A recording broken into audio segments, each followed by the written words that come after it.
तो जो total 6 video की सीरीज थी uniform rope on the smooth slope, उसके ऑल 6 वीडियो के जो इंपॉर्टेंट रिजल्ट्स है उसको एक बार हम समराइज कर लेते हैं। तो जो इक्विलिब्रियम के 3 वीडियो की सीरीज थी उसकी समरी ये है।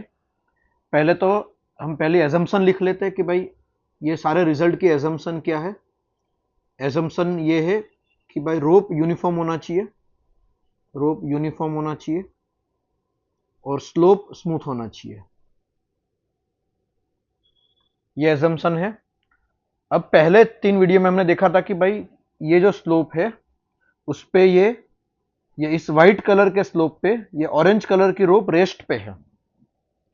तो ये रेस्ट पे कब रहेगी, क्योंकि इस पे तो नीचे ग्रेविटी का mg sin थीटा वाला कंपोनेंट उसको नीचे पुल करेगा। तो मुझे टॉप पॉइंट पे कितना फोर्स लगाना पड़ेगा कि ये रेस्ट पे रहे। तो पहले हमने ये रिजल्ट डिराइव किया था कि ये फोर्स लैम्डा डेल्टा बाई जी है, मतलब ये फोर्स सिर्फ और सिर्फ टॉप और बॉटम पॉइंट के हाइट डिफरेंस पे डिपेंड करता है। आपको उसकी एक्चुअल लेंथ को जानने की जरूरत नहीं है। आपने कितना टॉप और बॉटम पॉइंट के बीच में हाइट डिफरेंस रखा, उस हाइट डिफरेंस और इसकी मास डेंसिटी लैम्डा पे डिपेंड करेगा। इतना फोर्स आपको यहां पे लगाना पड़ेगा तभी जाके ये रोप रेस्ट पे रहेगी। ठीक है, इसका मतलब यह हुआ कि इस रोप पे टोटल नीचे के डायरेक्शन में जो mg sin थीटा का कंपोनेंट है वो भी यही होना चाहिए, लैम्डा डेल्टा वाई इंटू जी।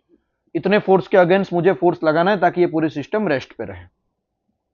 अब इसमें एक और चीज है कि अगर मानो ये रोप रेस्ट पे है तो टॉप पॉइंट पे मुझे कितना टेंशन कितना फोर्स लगाना है, इतना फोर्स टॉप पॉइंट पे।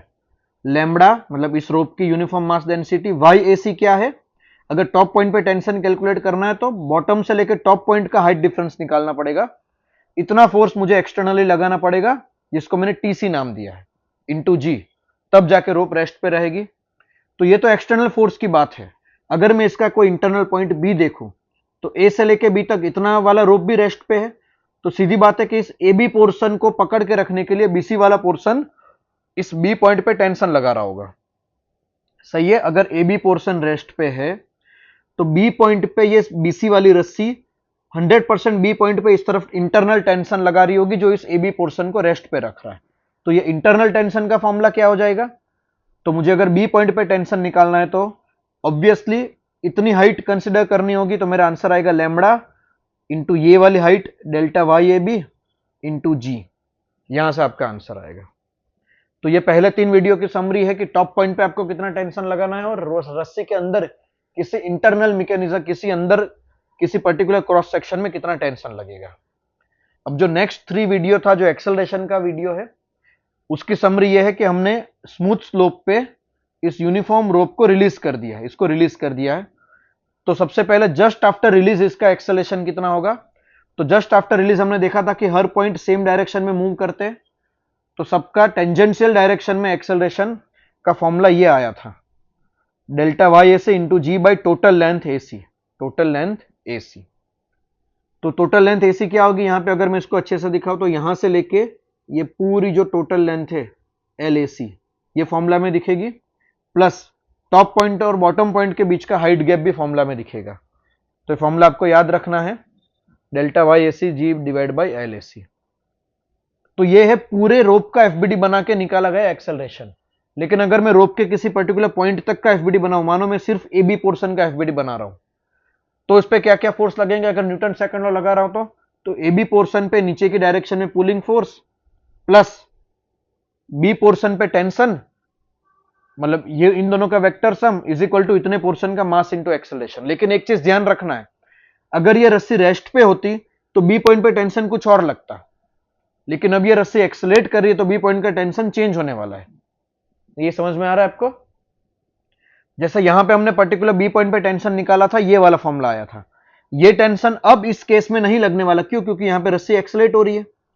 तो नीचे ग्रेविटी का पुलिंग फोर्स अभी भी वही का वही है बी पोर्शन पे, लेकिन बी पॉइंट पे टेंशन कुछ और हो जाएगा तभी तो ये एक्सेलरेट कर पाएगी। तो जब ये इक्विलिब्रियम में थी तो नीचे पुलिंग फोर्स और बी पॉइंट पे टेंशन ये दो सेम आना चाहिए, लेकिन एक्सेलरेशन में पुलिंग फोर्स माइनस टेंशन ये दोनों मिला के इतने पोर्शन का मास इंटू एक्सेलरेशन आना चाहिए। इस पूरी चीज को आप अच्छे से वापस रिवाइंड करके सुन लेना। तो अगर मैं सिर्फ ए बी पोर्शन पे न्यूटन सेकंड लॉ लगाता हूं तो इतना पुलिंग फोर्स आएगा। यहां पे देखो लैम्बडा ए बी पोर्शन की हाइट का डिफरेंस इंटू जी माइनस टीबी, और ध्यान रखना ये टीबी आगे वाले पेज में जो कैलकुलेट किया था वो नहीं है, this TB is not equal to lambda delta Y A B into G. क्योंकि देखो अगर ये टीबी इतना ही हुआ, क्योंकि ये टर्म सेम है इसके साथ, अगर ये टीबी इसके बराबर हुआ तो ये चीज एक्सलेट नहीं करेगी। ये तब आता है जब इसका इक्विलिब्रियम हो। तो ये नीचे वाला पुलिंग फोर्स माइनस टीबी जो मुझे नहीं पता क्या होगा इज इक्वल टू उतने पोर्शन का मास इंटू एक्सेलरेशन। अब एक्सेलरेशन तो यहां से सीधा पुट कर देंगे और इतने पोर्शन का मास किसे लिखेंगे, तो मुझे इस ए बी पोर्शन का मास लिखना है, तो ये वाली जो लेंथ है वो ए बी ना हो कि ए सी हो जाएगी।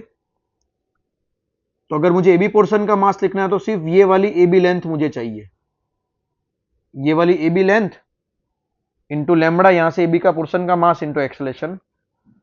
तो यहां से आपको मास इंटू एक्सेलरेशन मिल जाएगा जो आप आरएचएस में पुट करोगे। तो यह है uniform rope on the smooth slope की समरी, जिसमें 6 वीडियो बनाए थे और इसके सारे रिजल्ट को मैंने यहां पे समराइज किया है। Thank you so much.